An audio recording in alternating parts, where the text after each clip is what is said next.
Bem, meus irmãos, nós vamos agora dar sequência no nosso estudo, entrar de fato, né, no estudo da nova aliança. No primeiro vídeo nós revemos alguns aspectos da aliança do reino. Depois nós vimos alguns, também demos uma olhada rapidamente no que falamos, né, ao longo dessas aulas, até chegar aqui na aliança da consumação. Agora nós vamos de fato entrar na aliança da consumação. Para tal, nós vamos primeiro nos posicionar com relação ao contexto da palavra profética de Jeremias, né?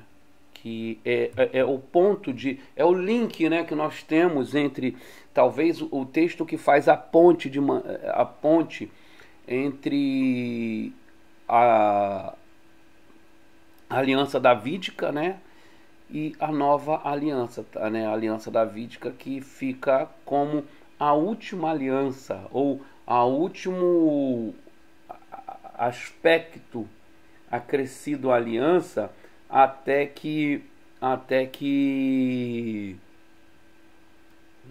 o advento de Jesus Cristo, que traz as realidades da nova aliança.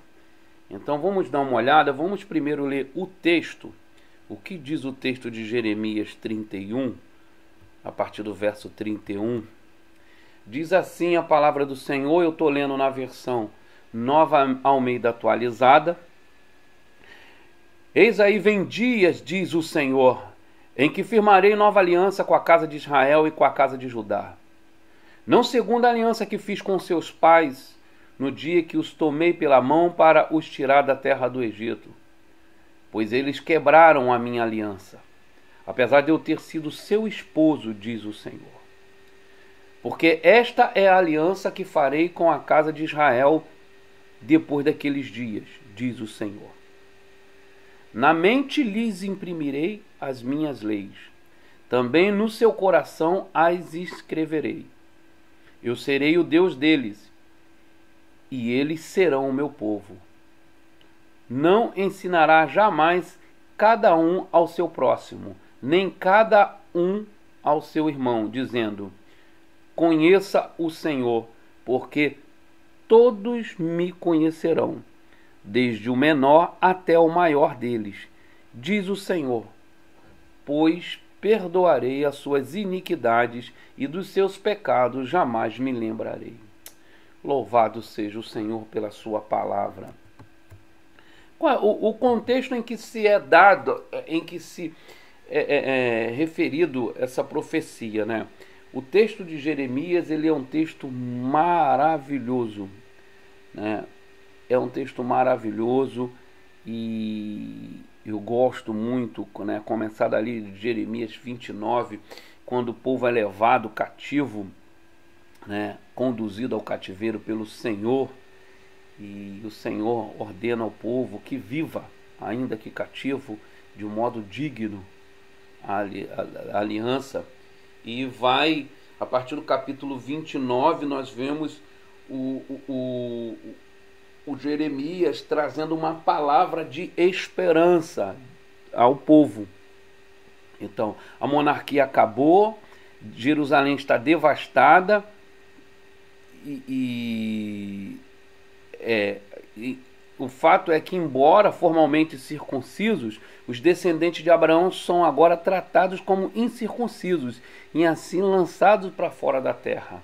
Imagine a mente desse povo que conhece a história de peregrinação, de sofrimento dos 430 anos no Egito, e agora vê que, após ter uma monarquia forte, poderosa, com alguns reis que se destacaram, como Josias, como Davi, como o reinado de Salomão, períodos de grande prosperidade, de alargamento das tendas, de expansão do reino, de fortalecimento, e agora esse povo é levado cativo. No entanto, o Senhor fala para esse povo quando eles são levados cativos, né? Assim diz o Senhor, o Deus dos exércitos. Estou lendo agora Jeremias 29, a partir do verso 4. Diz assim o Senhor: assim diz o Senhor dos exércitos, o Deus de Israel, a todos os exilados que eu deportei de Jerusalém para a Babilônia. Construam casas e morem nelas. Plantem pomares e comam seu fruto. Casem e tenham filhos e filhas. Escolham esposas para os filhos de vocês e deem as suas filhas em casamentos, para que tenham filhos e filhas, aumentem em número e não diminuam aí na Babilônia. Procurem a paz da cidade para onde eu os deportei e orem por ela ao Senhor, porque na sua paz vocês terão paz.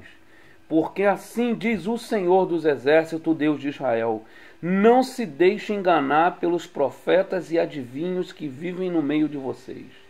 Não deem ouvidos aos sonhadores que sempre sonham segundo o desejo de vocês, porque eles profetizam falsamente em meu nome. Eu não os enviei, diz o Senhor. Assim diz o Senhor: logo que se cumprirem para a Babilônia 70 anos, atentarei para vocês e cumprirei a promessa que fiz a vocês, trazendo-os de volta a este lugar. Porque eu é que sei que pensamento tenho sobre vós, diz o Senhor. Pensamentos de paz e não de mal, para dar-lhes um futuro e uma esperança. Então me invocarão, se aproximarão de mim em oração e eu os ouvirei. Vocês me buscarão e me acharão, quando me buscarem de todo o coração. Serei achado por vocês, diz o Senhor, e farei com que mude a sorte de vocês. Eu os congregarei de todas as nações e de todos os lugares para onde os dispersei, diz o Senhor, e trarei vocês de volta ao lugar de onde os mandei para o exílio. Então, a partir do capítulo 29, quando o povo é enviado para o cativeiro babilônico, Deus começa, através do profeta Jeremias, trazer uma palavra de esperança, lembrando ao povo os termos da aliança e dizendo que ainda que eles tenham sido infiéis à aliança, o Senhor é fiel e conforme ele prometeu na aliança, ele os congregará novamente de dentro das nações e que era para que eles não dessem ouvido a falsos mestres, falsos profetas, sonhadores que falam falsamente em nome do Senhor, mas o Senhor não os enviou. O Senhor não os enviou. Eles falam falsamente. Então, é muito importante ter isso em mente, que o cativeiro, primeiro, o cativeiro, o sofrimento vindo sobre Israel e o que vem sobre o povo de Deus, nunca é pela fraqueza de Deus, nunca é por Deus descumprir os termos da aliança. É sempre culpa do povo, do homem. Israel falhou no cumprimento das suas responsabilidades sobre a aliança. E vemos no contexto desse texto de Jeremias 31, o retorno até um tema que é recorrente na voz profética de Israel, na voz profética do povo no período do período exílico, nos profetas exílicos especialmente. Isso é uma marca, um tema recorrente de a fala da promessa de retorno à terra prometida, a restauração do culto aceitável, a renovação da linhagem messiânica real, a previsão de um novo relacionamento pactual e um cumprimento satisfatório da aliança. É isso que nós vemos no texto propriamente dito. Nós vemos lá que um cumprimento satisfatório. Por que vai ter esse cumprimento satisfatório? Porque o Senhor, como está no verso 33, diz: Ele vai lhes imprimirei as minhas leis, também no seu coração as escreverei. Eu serei o seu Deus e eles serão o meu povo. Ninguém ensinará a ninguém. O que o Senhor está dizendo é que vai, de tal maneira, isso vai emanar do seu interior, do coração. Isso vai estar associado a um renascer de Israel como povo da aliança, de maneira que eles agora irão sim obedecer os termos da aliança. consumação. O papel específico de unir cada promessa da aliança ao longo da história. O cumprimento em uma pessoa, Cristo. E um olhar para Jeremias 31, do 31 ao 34. Nas palavras do David Palmer Robertson, capítulo 13 do nosso livro Cristo dos Pactos, né? do pacto que já foi disponibilizado em PDF para vocês, ele diz o seguinte, abre aspas, a expulsão do povo de Deus da terra prometida, mediante o exílio, dramatiza seu total fracasso sobre a antiga aliança. Essa manifestação da fatal deficiência na administração da aliança não diz respeito apenas à aliança mosaica da lei, porque o fim da monarquia davídica e a devastação de Jerusalém cumpriram a maldição da aliança igualmente associada à aliança davídica. Além disso, a expulsão da terra prometida somente pode ser entendida como o universo da beneficência expressa no pacto com Abraão. Embora formalmente circuncidados, os descendentes de Abraão são agora tratados como incircuncisos e assim lançados para fora da terra. Esse decreto da maldição da aliança na história redentora renova a necessidade de uma nova forma de administração pactual, dotada de eficácia mais duradoura que a forma pelo qual a antiga aliança foi administrada por intermédio de Abraão, Moisés e Davi. Fecha aspas. Então o que o Palmer Roberts está dizendo é que fica evidente que, a começar pela aliança firmada com Abraão até os dias de Davi, há a necessidade de uma aliança duradoura, porque até então essas alianças elas são transitórias e falíveis, elas falham no cumprimento, né, do que é pretendido, no vislumbre elas são apenas o mais próximo que chega de alguns vislumbres da realidade da nova aliança. Os profetas da história posterior de Israel serviram bem aos seus contemporâneos, quando insistiam que era inevitável que o julgamento viesse sobre o povo de Deus, sobre aqueles que transgrediam a aliança. Ficou provado que, na história de Israel, que a falsa ideia de uma relação de aliança totalmente incondicional estava apoiada sobre uma suposição errada. Muitos às vezes olham para os termos da aliança e creem e entendem que podem viver de qualquer maneira, mal comparando, né? Mal comparando é uma falácia que às vezes se repete nos dias de hoje, né? Quando a gente compreende as doutrinas da graça, né?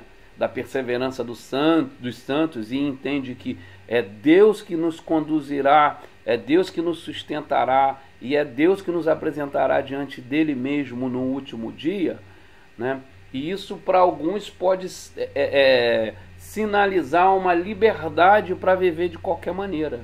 Mas ainda que a salvação seja incondicional, a vida como povo da aliança, como povo de Deus, ela tem termos, ela tem padrões a serem obedecidos, que ao transgredirmos, ao incorrermos, né, na transgressão dessas, intencionalmente, voluntariamente, deliberadamente, há sobre nós um juízo de Deus. Deus não toma o culpado por inocente, já diz a palavra dele. Ainda que a nossa salvação não dependa de quem corre ou de quem faz, há termos para aqueles que estão em aliança com Deus. Então, como ficou provado ao longo da história de Israel, isso também é claro para a vida da igreja. Há algo a ser obedecido. Há bênçãos para aqueles que seguem, vivem segundo os mandamentos do Senhor, assim como há juízo para aqueles que desobedecem, que incorrem deliberadamente na transgressão da aliança. Agora, é evidente que, embora Israel como povo de Deus falhe deliberada e repetidamente, no seu compromisso, na sua parte na preservação da aliança, Deus não falha. Deus prometeu o que Deus prometeu em aliança a Abraão, o Senhor vai cumprir. O propósito do Senhor de redimir um povo para si dentre a humanidade caída nunca será frustrado pela desobediência ou pela má conduta ou pela ignorância, né, dos termos da aliança pelo seu povo. O Senhor levará a efeito o seu plano. Então, vamos caminhando. Como a gente disse, a aliança não depende da gente, dela ser levada a efeito, mas os termos da aliança são postos para serem cumpridos. Embora o julgamento, no que tange a Israel, os profetas deixam bem claro, e especialmente Jeremias, que a gente está falando, ele diz que o julgamento é inevitável e o julgamento se vê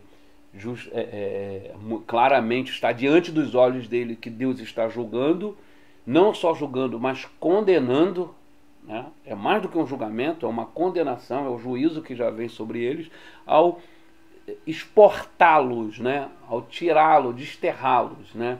E dispersá-los, né? pelas nações.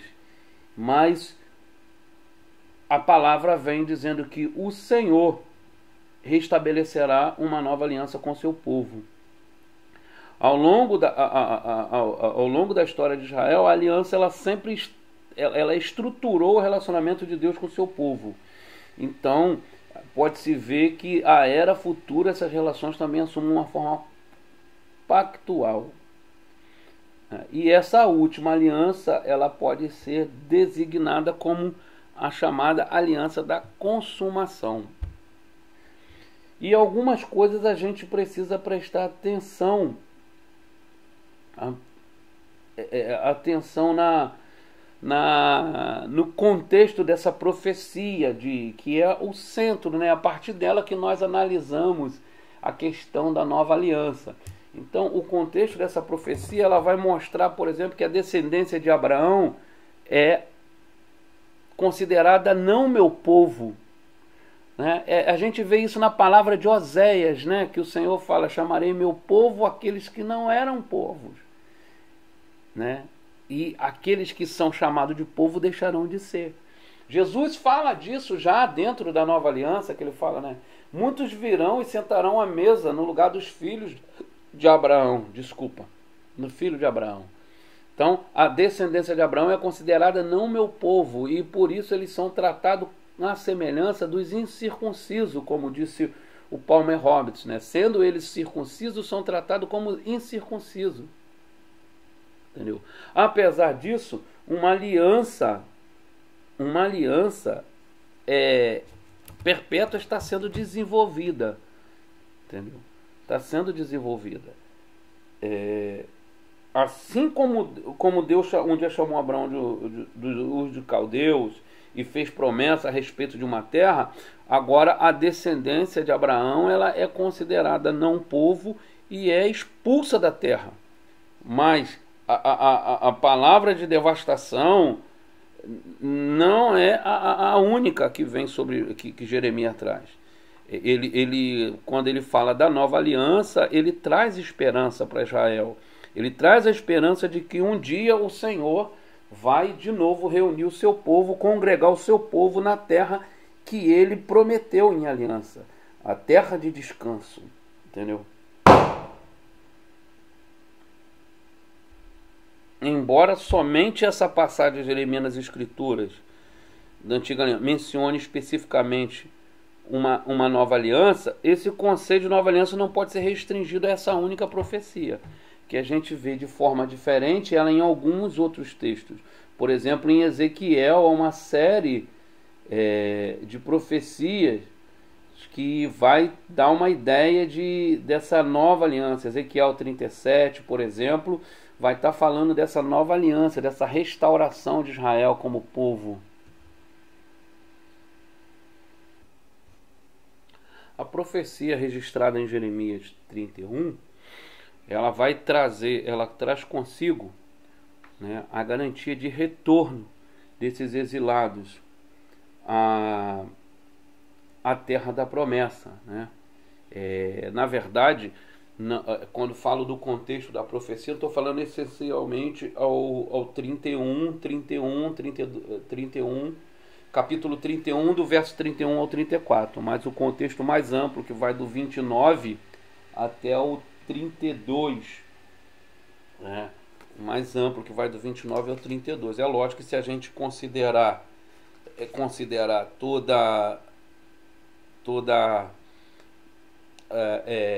todo o contexto, ele vai muito além, né? Ele antecede o capítulo 29, que ele vai, na verdade, até o capítulo 36, até que no capítulo 36, a partir do verso 33, a partir do verso 14, a repetição da promessa de Davi, né, ao rei Zedequias, né? A promessa que foi feita a Davi é repetida a Zedequias. Então, nesse contexto mais amplo, ao redor, né, gravitando em torno do texto do capítulo 31, do verso 31 a 34, nós temos a promessa de retorno do Israel exilado à terra da promessa, a restauração da plena bênção de Deus sobre a terra da promessa, a nova Jerusalém e a ressurreição, que está implícita lá quando a gente olha para Ezequiel 37, que é também o contexto de um profeta exílico, né, profetizando a esperança, né, da redenção do povo, né? O cumprimento divino dos compromissos prévios da aliança. A lei será obedecida, né, que é o que está escrito lá no capítulo 31, de que o Senhor imprimirá na mente e escreverá no coração, e eles obedecerão à lei, porque eles serão para ele povo e ele para o povo Deus, né? Essa renovação interna, ela é uma obra do Espírito Santo, que aí é uma atuação, aquele aspecto mais exterior de um comportamento adotado. Agora, na realidade da nova aliança, você tem um comportamento transformado, uma vida transformada. A ideia do novo nascimento, que é claramente ensinada no Novo Testamento e veladamente ou de maneira tipológica ensinada no Antigo Testamento. Então nós vemos isso, que é a promessa do retorno de Israel à terra, a restauração da bênção de Deus e a renovação interna pela obra do Espírito Santo, que está associada lá à ideia da lei escrita no coração, da obra do Espírito Santo, né? Não será mais aspectos exteriores. O quinto elemento dentro dessa aliança, dessa nova aliança, é o pleno perdão do pecado, né? Intimamente associado à renovação do coração dos participantes da aliança, está o perdão de todos os pecados. Esse perdão, ele é mantido como princípio fundamental nessa passagem de Jeremias 31, especificamente no verso 34. Lá ele declara que, lá em associação com Jeremias 50, verso 20, ele declara que a aliança é perpétua e que se buscará iniquidade de Israel, mas não se achará nenhum pecado nele, né? Não é que não se há, isso aí não está dizendo que Israel não irá pecar, mas não se encontrará no povo da aliança a culpa pelo pecado, de maneira que ele seja julgado, né, e retirado da família da aliança por este pecado, né? A união de Israel e Judá é um outro aspecto que é muito claro, muito evidente nessa nova aliança, que eis que firmarei uma nova aliança com Israel e com Judá. Quando a gente pensa nesses termos, fica até difícil a gente dar uma olhada para essa aliança e entender que essa aliança fala para nós. Olhando rapidamente para o texto, a gente não consegue pensar nisso. porque ali o texto é muito claro: farei uma nova aliança com Israel e com a casa de Judá. Mas o ponto aqui para a gente é essa restauração. O reino outrora dividido agora retornará a ser somente um reino, um rei reinando sobre todo o povo da aliança, né? Jeremias relata de modo específico a promessa que é dada às duas nações. É muito legal. Tem um livro que é de um autor, de um jovem autor, né, na verdade, que é o Carlos Leonardo de Assis. Ele faz um trabalho muito bacana, né, de um livro que depois eu vou colocar no grupo a foto para você.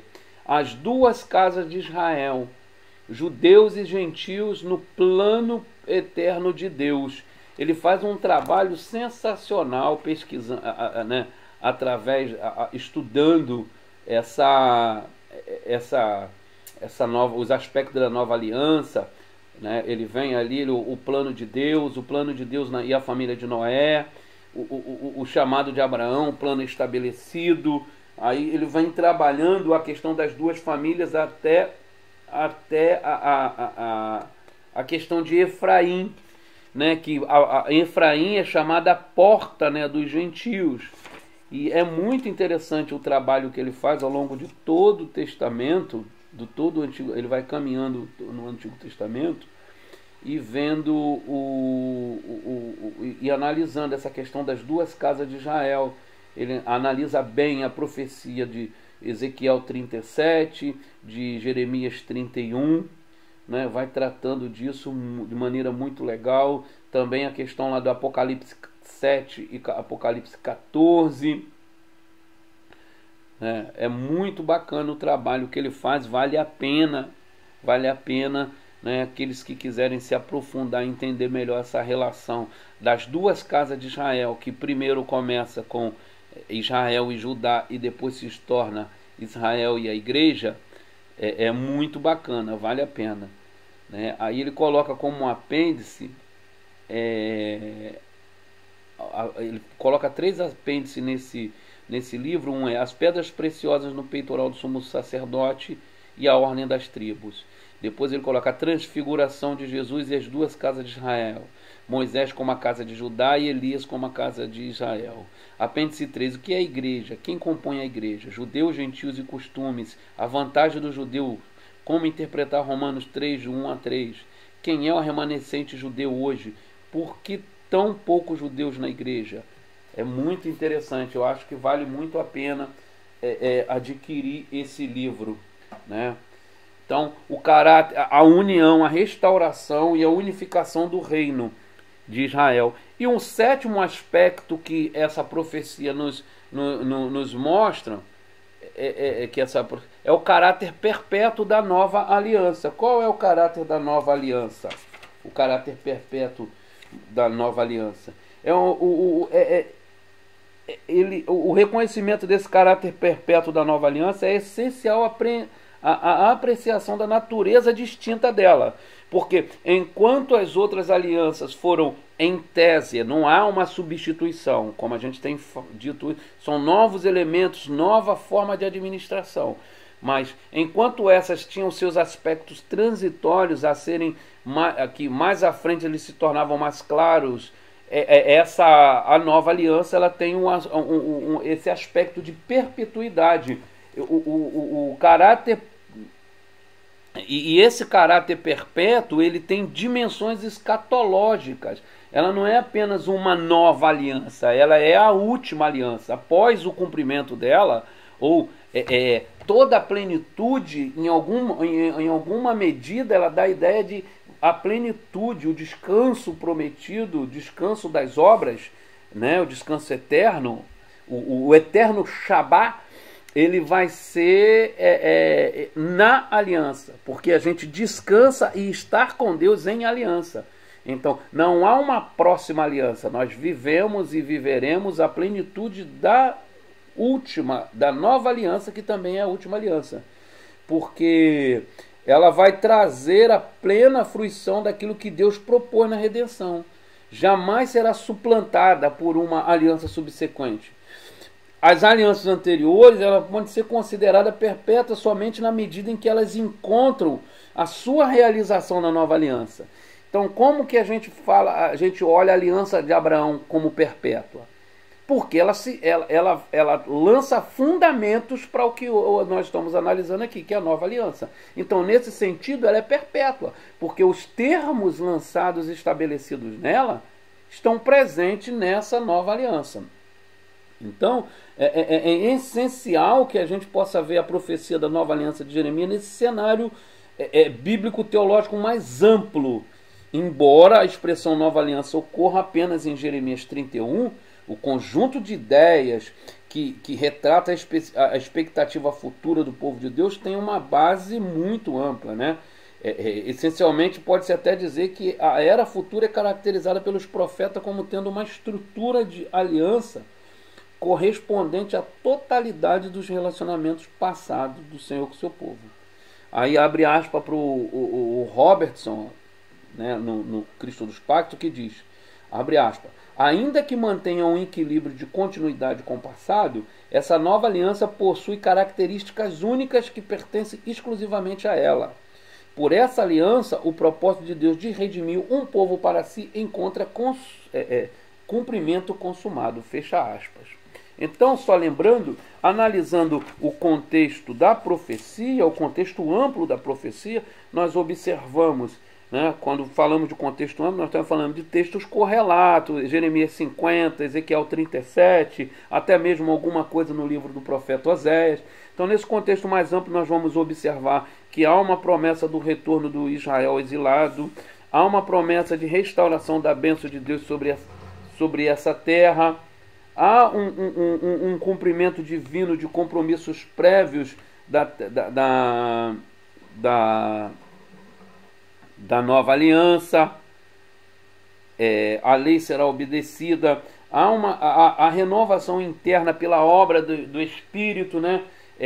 Isso é muito bacana quando a gente vê lá em Ezequiel 37, que é o Espírito restaurando, o Espírito dando a vida, né? Ezequiel 37, 23, Ezequiel 37, 14 ali, né?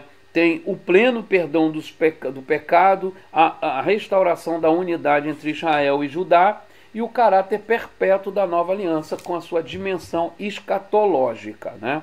Então, no próximo vídeo nós vamos entender no contexto mais restrito, mais específico, né, de Jeremias 31.